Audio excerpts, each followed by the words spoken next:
こんにちは，福库哈拉です。欢迎来到福源的频道。秋天到了，那么我们今天的主角就是超市里随处可见的栗子。这期视频想和大家分享的是日本很传统的一道甜品，叫蒸栗羊羹。虽然和栗羊羹只是一字之差，但是两者完全不一样。无论是制作的食材、手法和口味都是有所不同的。现在那我们就开始制作吧。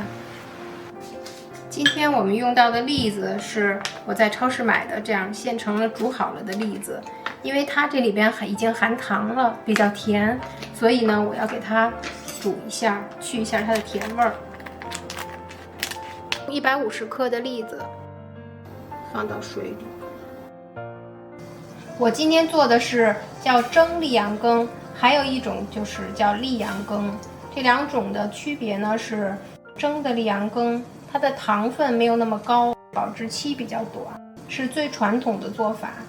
栗羊羹的做法比较简单，因为它要加琼脂，所以呢它的糖分会高一些，但是它的保质期比较长。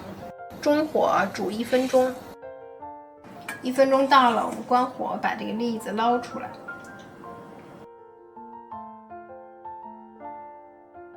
做蒸栗羊羹放栗子有2种方法，一种是和在里边，另外一种是给它放在表面。和在里边的话，就要切的稍微小一点块，我是要放在表面，所以呢切一半就可以了。准备80毫升的温开水，15克白糖，2克盐，把白糖放水里化开。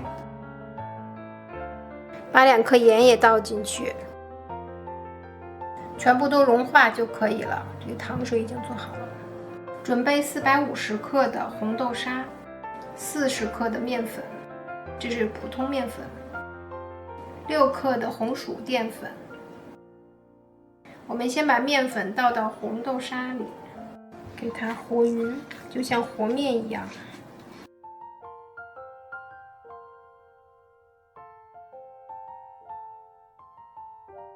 再把红薯淀粉兑进去。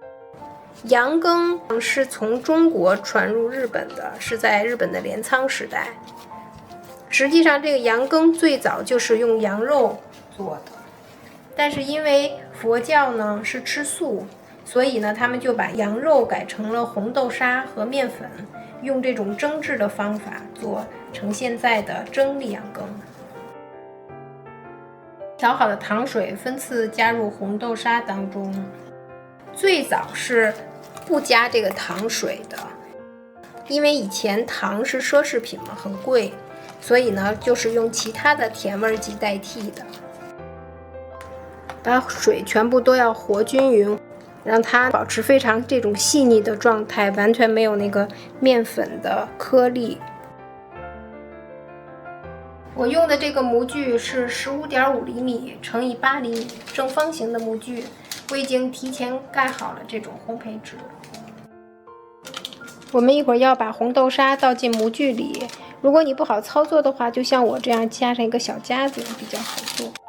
把红豆沙倒进这个模具里，然后给它抹平。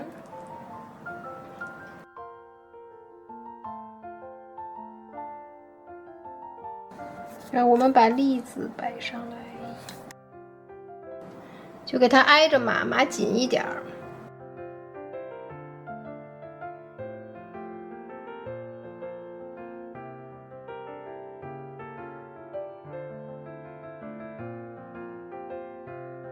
在准备上蒸锅之前，可以盖上一块布，这样防止它那个水滴进去。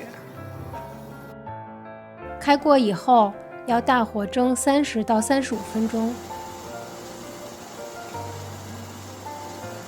到了30分钟以后，就可以取出来确认一下状态。如果表面上有水，可以刮平，然后再拿回去蒸5分钟。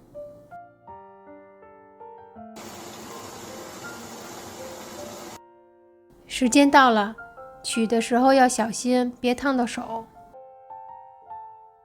看看我们的成品吧。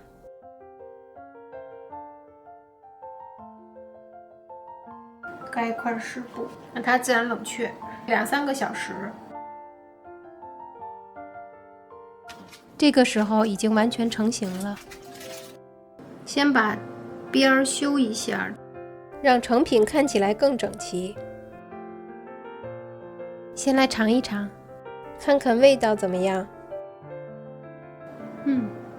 这个栗子因为去过糖水了以后，所以呢它并不是很甜，和里阳羹的口感完全不同。豆沙很绵密，不是很甜。栗子的清香和红豆沙的搭配是恰到好处的。大家也来做一做吧。